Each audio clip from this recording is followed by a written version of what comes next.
नमस्कार दोस्तों, आपका स्वागत है आपके अपने YouTube channel rank to MS technical में। और मैं आपके लेकर के आया हूँ BSNL से जुड़ी हुई सभी लेटेस्ट अपडेट।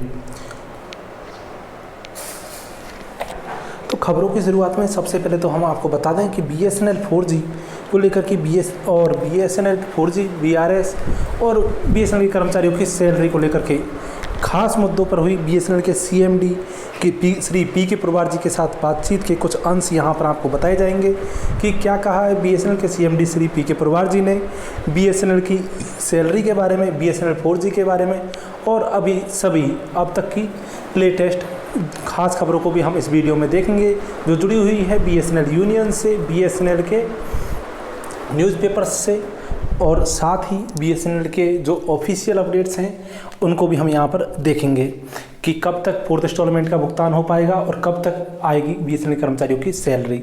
तो वीडियो की शुरुआत करते हैं बिना किसी देरी के। उससे पहले वीडियो के नीचे दिए हुए रेड कलर के सब्सक्राइब बटन को प्रेस करें और घंटी के निशानों को सेट कर दें ऑल पर। ये एकदम फ्री है, मुफ्त है, निःशुल्क है और 0 इसका सब्सक्रिप्शन चार्ज है, मतलब कि आपसे इसका कोई भी चार्ज नहीं लिया जाता। और ऊपर से आपको इसके बहुत सारे फ़ायदे भी हैं कि आपको जैसे ही कोई वीडियो का प्रीमियर यानी लाइव वीडियो आता है या फिर प्रीमियर आता है तो तुरंत आपके पास नोटिफिकेशन मिल जाता है, जिससे कि आप तुरंत के तुरंत खबरों को देख पाएंगे और लेटेस्ट अपडेट के साथ में रहेंगे अवगत। तो धन्यवाद। शुरुआत करते हैं वीडियो की बिना किसी देरी के। तो 8 सितंबर 2020 को जो BSNL के CMD श्री PK पुरवार जी, जो कि MTNL का भी पदभार संभाले हुए हैं और जब से BSNL MTNL का मर्जर की घोषणा हुई है रिवाइवल प्लान में, लगभग उसके कुछ दिन बाद से ही इनको MTNL का भी पदभार सौंप दिया गया था।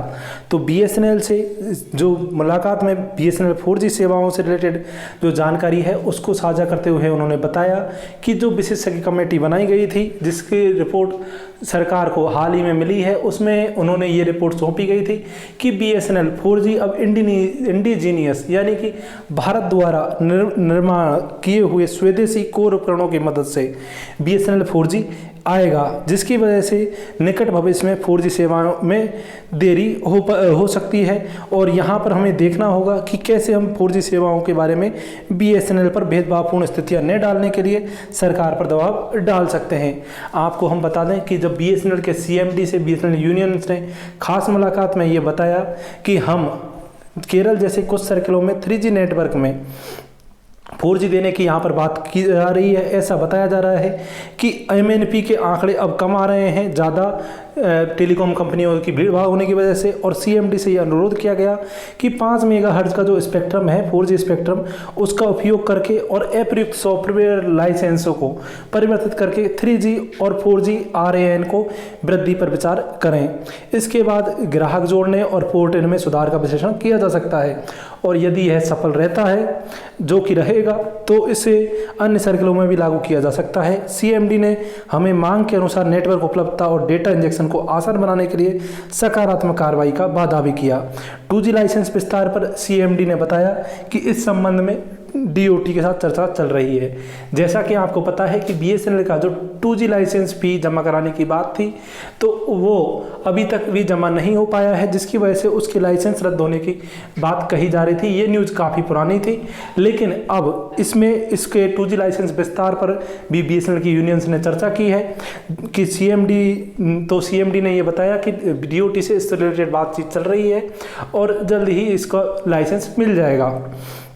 वहीं आपको बता दें कि नॉन पोस्ट बेस्ड प्रमोशन के जरिए अलग अलग ग्रेड में तत्काल पदोन्नति को लेकर के जब BSNL के CMD से चर्चा की गई, तो उन्होंने जैसे कि JE से JTO में प्रमोशन, JTO से SDO में प्रमोशन, BSNL के अंदर JO, AO, JO इनके प्रमोशन और सभी AGM, DGM सभी के प्रमोशन से रिलेटेड जब बात की गई, तो यहाँ पर BSNL के जो CMD हैं श्री PK पुरवार जी ने कहा कि हम इसके लिए सकारात्मक सोच रखते हैं और हम जल्द ही प्रयास करेंगे कि ये जो काफ़ी लंबे समय से पेंडिंग प्रमोशन है इनको ध्यान में रखते हुए और कर्मचारियों का मोटिवेशन बनाए रखने के लिए ये बहुत ही ज़रूरी है। तो वो जल्द ही पदोन्नति के इस जितना भी काम बकाया है, पेंडिंग बकाया है, उन पर जल्द ही कार्रवाई करेंगे और इसके बारे में इस पर सकारात्मक कार्रवाई करेंगे।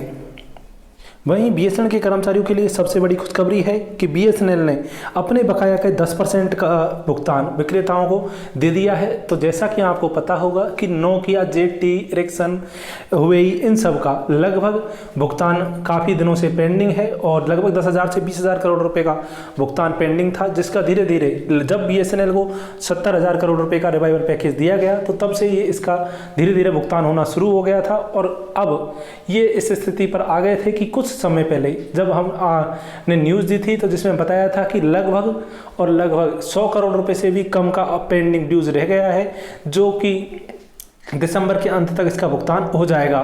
अब जो कि डायरेक्टर फाइनेंस थे उन्होंने भी ये जानकारी दी थी कि बीएसएनएल के कर्मचारियों की सैलरी डिले होने का मेन कारण है इन सब का भुगतान नहीं होना, और धीरे धीरे हम साथ में हर महीने का कुछ वेंडर्स को रेवेन्यू में से भुगतान कर रहे हैं, जिसकी वजह से बीएसएनएल के कर्मचारियों की सैलरी डिले हो रही है। हालांकि अब लेटेस्ट अपडेट में जानकारी में यही है कि इस न्यूज़पेपर के द्वारा यहाँ पर बताया गया है कि लगभग 100 करोड़ रुपए का भुगतान किया गया था, और यहाँ पर आप देख सकते हो कि 15,000 से 20,000 करोड़ रुपए की सीमा बीएसएनएल एमटीएनएल के पास वेंडरों के लिए बकाया है, जो लंबे समय से लंबित है। और यहाँ पर आपको बता दें कि पहले जो 1,000 करोड़ रुपये का बीएसएनएल ने बैंकों से ऋण उठाया था उसमें से 600 करोड़ रुपये तो उनका भुगतान किया गया था और 400 करोड़ रुपये का बीएसएनएल ने खुद के यूज़ के लिए, यानी कि सर्विसेज को सुचारू रूप से चालू रखने के लिए यूज में लिया। तो वहीं आपको बता दें कि इसके अलावा यूटी, स्टारकॉम, एरिक्सन आदि को भी इसके पैसे का भुगतान किया गया था।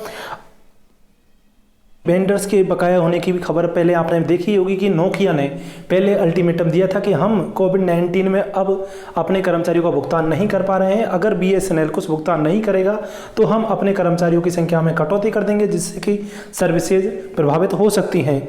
तो यहाँ पर उनके इस तरह की चेतावनी देने के बाद उनका कुछ भुगतान जारी किया गया और उसके लिए कुछ राशि जारी की गई थी।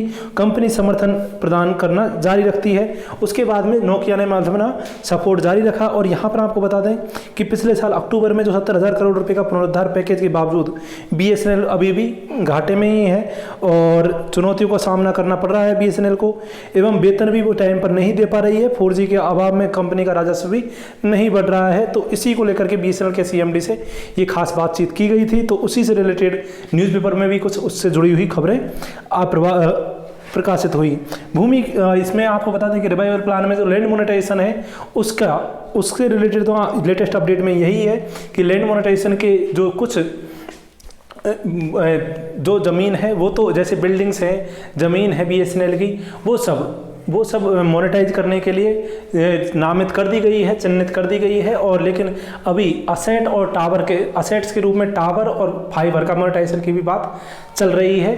तो देखते हैं कि उससे रिलेटेड जैसी लेटेस्ट कुछ अपडेट आती है तो आपको ज़रूर जानकारी उससे रिलेटेड दे देंगे। यही आपको बता दें कि भारत चीन के बिगड़ते रिश्तों का असर बिहार में 1 साल पीछे चली गई बीएसएनएल की 4G सेवा। तो न केवल बिहार में ऑल इंडिया लेवल पर ही ये पूरी की पूरी सर्विसेज बीएसएनएल की लगभग 1 साल डिले हो चुकी हैं। और आपको बता दें कि जो पहले चाइनीज कंपनी ZTE का टेंडर रद्द होने के बाद में बीएसएनएल की 4G सेवा पर लगभग ग्रहण सा लग गया है और टेंडर रद्द हुए 2 महीने हो चुके हैं, लेकिन अब तक टेंडर की प्रक्रिया दोबारा से शुरू नहीं हुई है। तो इन्होंने बताया यहाँ पर कि इतने टावर लगे हुए हैं, इतने 2G के 4G के। इसमें कंप्लीट न्यूज़ में आपसे रिलेटेड कोई भी खासा अपडेट इसमें है नहीं है। बीएसएनएल 4G की अपडेट मैंने आपको लेटेस्ट थी वो दे ही दी है। ये तो पुरानी जितनी भी जानकारी है उसको कंप्लीट इकट्ठा करके यहाँ पर लिख दिया गया है।